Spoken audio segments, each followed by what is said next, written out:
በስመ አብ ወወልድ ወመንፈስ ቅዱስ አሐዱ አምላክ አሜን። መጋቢት 24 በዚህች ቀን በእስክንድርያ ለተሾሙ አባቶች ሊቃነ ጳጳሳት 59ኛው የሆነ የቅዱስ አባት የእስክንድርያ ሊቀ ጳጳሳት አባ መቃርስ አረፈ። ይህም የከበረ አባት ሳብራ ከምትባል አገር ነው። ከታናሽነቱ ጀምሮ ይህንን ዓለም ንቆ ትቶ የምንኩስና ልብስ ሊለብስ ወደደ።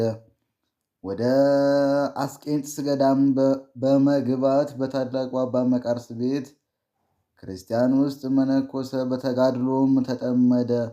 ከእርሱም በጎ ሥራዎችና ትሩፋቶች ተገልጸው ታዩት። ከእርሱም አስቀድሞ የነበረ ሊቀ ጳጳሳት አባ ቆዝሞስ በአረፈ ጊዜ ኤጲስቆጶስነቱ ይሾሙት ዘንድ በአንድ ምክር ተስማምተው ለእስክንድርያ ሊቀ ጳጳሳት አድርገው ያለ ፍቃዱ ሳይወድ በግድ ሾሙት። ወደ እስክንድርያ ይዘውት ሲሄዱ እግረ መንገዱን ከተወለደባት አገር ደረሰ። እናቱንም በዚያ በሕይወት አለች። እርሷንም የዚያን አላፊውን ዓለም ክብር የምትጠላ እግዚአብሔር የምትፈራ እውነተኛ ሰው ናት። ወደ እርሷም እንደመጣ ስለ እርሱ በሰማች ጊዜ ልትቀበለው አልወጣችም።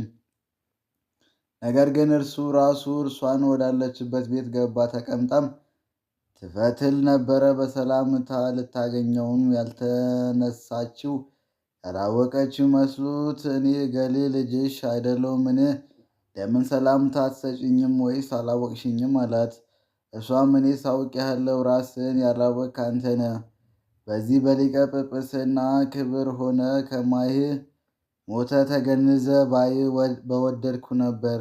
ከአሁን በፊት የምትጠይቀው በራስህ ኃጢአት ብቻ ነበር። ከዛሬ ጀምሮ ግን በምእመናን ሁሉ ኃጢአት ነው ብላ መለሰችለት። ከዚህ በኋላ ሁለቱም በአንድነት አለቀሱ። ይህም እናቱ የተናገረችውን ነገር በልቡ አደረ። ስለ ራሱ ደህንነትና ምእመናኑን ነፍሳቸውን ለማዳን መጻሕፍትን በማስነበብ በምክርና በመግጸስ እያነቃ ሲታገል ኖረ።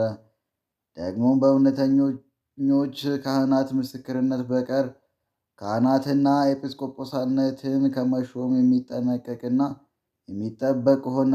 ከቤተ ክርስቲያንም ገንዘብ የማይገባውን ምንም አይወስድም ነበር። ኤጲስቆጶሳትንም ቀሳውስትን ወገኖቻቸውንም ጥቅም ባላቸውን በቅዱሳን መጻሕፍት ቃል በመምከር ይጠብቃቸው ዘንድ አዛቸው ነበር። በሰላምና በጸጥታ ሆኖ በማርቆስ ወንበር 20 ዓመት ኖረ። በሹመቱ ወራትም አብያተ ክርስቲያናት ተቃንተው ተስተካክለው ያለማቋረጥም በጸሎትና በቅዳሴ ተሰርተው አገልግሎት ሲሰጡ ኖሩ። ከዚያም በኋላ በሰላም አረፈ። በጸሎቱ የምትገኝ በረከቱ ከኛ ጋር ለዘላለሙ ትኑር አሜን። ሰላም እንበለ ለሊቀ ጳጳሳት መቃራ እመሃገረ ሳብራ አቂበ መመሪሃቱ አንጽና እንበለ መከራ እንተ መሃረቱ በሰናየ ምግባር ሶበ ተዘከረ ለእሙ ነገራ።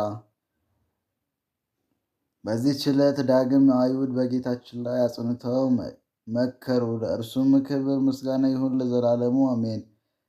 ዘአከረብኩ መኃልየ አዘክር አእላፍ ማለ ተጻመድኩ ዘለእፈ ለላነበበ ተወክፈ ዘሌትየ መጽሐፍን ተረሰይከ እግዚኦ ጸራከ መበለት ወኩፈ መእላቡ ወቡላን ዘተረፈ ነቢያት ቅዱሳን ወሐዋርያት ሰባክያን ሰማዕታት ወጻድቃን ደናግል ሀዲ ወመነኮሳት ሄራን ባረኩ ጉባኤ ዛቲ መካን እስከ አረጋዊ ልሂቀ ወንሁሰ ሕፃን ለዘጸሐፉ በክርታቱ ለዘአጽፉ እንዘይድረስ ለዘአነበቡ ወለዘተረጎሙ በልሳነ አዲስ ወለዘሰማ ቃሉ በእዝነ መንፈስ በጸሎተ እሙ ማርያም አራቂተ ኩሉ እምባሰ እሙረ ይማረነ ኢየሱስ ክርስቶስ እሙረ ይማረነ ኢየሱስ ክርስቶስ እሙረ ይማረነ ኢየሱስ ክርስቶስ